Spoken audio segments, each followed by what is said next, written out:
Hi, this is Michael.G, and I'm here to talk about our shark tooth sharpening compound. But besides that, we're going to take this garage sale find and we're going to put an edge on it. Now, we're not going to repair the knife.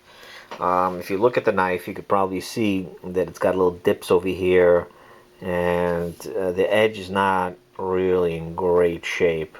It needs to be reprofiled, and to do that, you got to spend a little more time sanding it. We generally do not use regular motorized sanding anything, and the idea is that we're not professional knife sharpeners. You can consider us artisan knife sharpeners. The professional wants to get that blade done as fast as possible, not out of his hands, so he can make some money.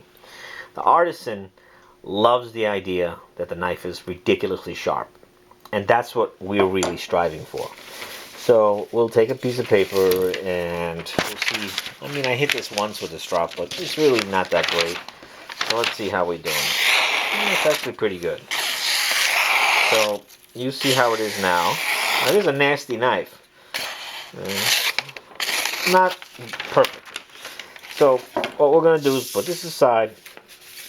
We grab a thick 1-inch thickness type catalog. Anything. We use these company. I don't know who the hell they are. We put our sandpaper. We're using 2 or 3. Usually I go 400, 600, and 1,000. If your knife is in really crappy shape, then you go a little lower, but it'll just take a little longer. And a lot of people are scared of doing a convex edge. The idea with a convex edge is that the way the blade comes to the point is it kind of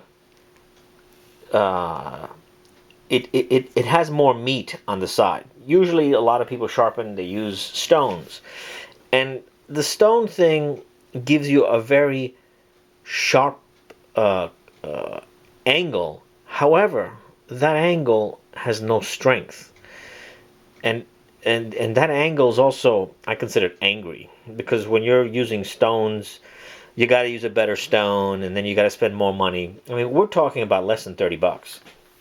We're talking about this and our compound and a couple of pieces of sandpaper and a book, which you can get for free.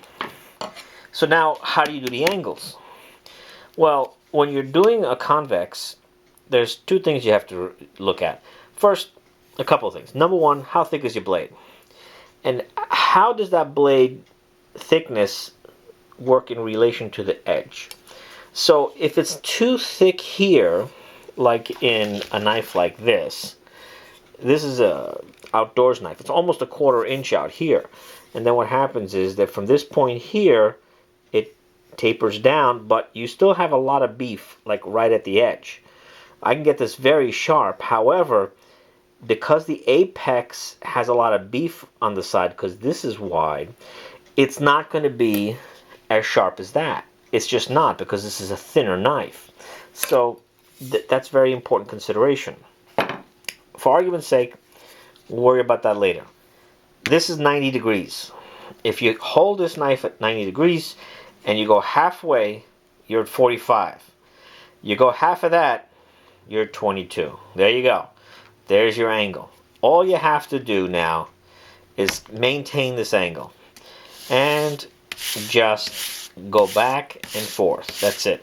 You can count how many you do on one side, and if you get it just right, your finger is going to drag across the table and you'll kind of be able to keep it there. You know, of course, you lift it a little bit to get the edge, because you want to get the edge, you have to lift the back a bit. And you just keep doing this. Now, this is not rocket science.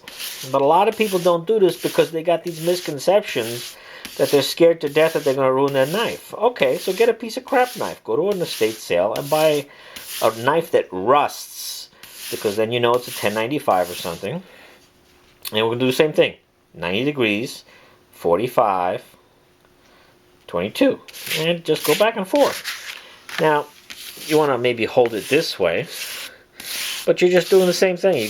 I'm not even counting how many I'm doing, because at the end of the day, this is not fast. This is slow. And when you're sharpening a knife slowly, you don't make mistakes that quickly. Mistakes take a longer time to make. So we're doing two things here. We're getting that edge, we're repairing this edge and giving a convex edge to it. And the secondary edge, we're taking off a little bit of it so that this way it'll be sharper. And it won't be like this knife. Okay, we're just going to keep going. You know, keep going. See, that's it. That's all you got to do.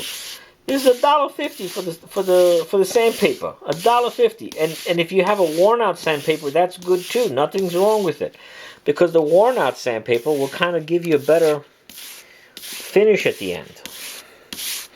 All right, there we go. And we're not even doing this properly. We're just doing this quickly now for the video. Here's a 600. Now this is a new piece of 600. So look how small it is. Same idea. Now the one thing also that I like about this is that if you take your time doing it, that it's safer than the Japanese stones because your hand is not on the blade. If you want to glue this down or pinch it around a piece of something underneath with tape, then your hand is nowhere near where the blade edge is. But for our purposes here, you know, I'm showing you how to do it in the ghetto. Now let's change it again. We'll do it this way. I'm not getting as many this way. And this is all we're doing. We'll just keep following the angle, keep following. Now I'm not going to look at it because, you know, you kind of know what it's going to look like.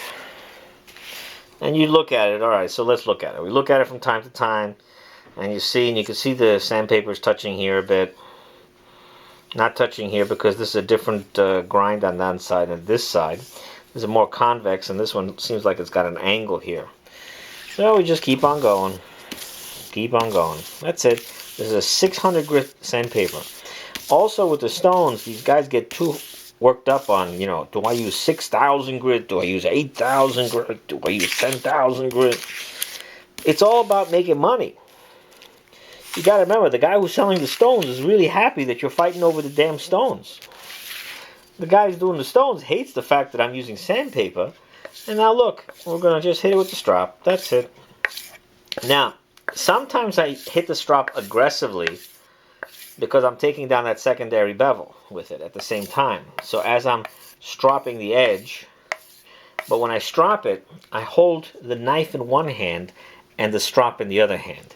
I do it like this because when the strop starts grabbing the knife, like all of a sudden it'll feel like the knife is kind of has more tension, then I know I'm really getting that edge angle going really well. I'm not counting how many I'm doing here because we're not taking away a lot of metal right now. All we're doing is just, you know, straightening up this, not straightening, we're kind of just putting a really good edge on a shitty knife. Okay. That's it. Too much talking. Let's see what we got going on now. Ready? And we'll do it this side. Here we go. Now, that is a lot quieter than what we did. And look, this is a push cut. I'm not sliding. I'm pushing. Now, if you saw some of my other videos, I catch the knife. Look at that. Look at where I caught the knife. I caught it here. I didn't catch it at the corner. I mean, look at this thing. This thing's disgusting. How can this disgusting knife cut like this? You know, this almost cuts like this. I mean, of course, this is better. But, you know, what do we spend? 9 minutes? This whole video is 9 minutes so far. And in 9 minutes, I took a crappy knife, and look how it cut that. Wonderful. Okay, that's done. Now, next. Alright, so you got a knife like this, and it looks disgusting. You want to clean it up. You do your little sandpaper, you clean it a bit, but now you want to get to make it look nicer. So you get yourself some flits, and you either do this on cardboard or on the same, get some flits, put a few drops, Your hand is far away. You take this, you drop it there, and you just go back and forth. Now this paper is probably not as good as cardboard. I would use cardboard or something thicker because I can't really, get strength in this. But you can see that it's taking off material that is getting black. And you'll see that the knife will start shining up. I mean, this is one side we did for a few seconds, and this is the other side. I mean, look at that. It's already smooth. You hear the difference? Flitz is magic. Another thing, let's say you still have your old Jeweler's Rouge that now you don't need it anymore because now you have our product. You know what? Let's use this paper. It's a little thicker. So you still have your Jeweler's Rouge from the old days. Now we can't use our product because our product has particulates in it.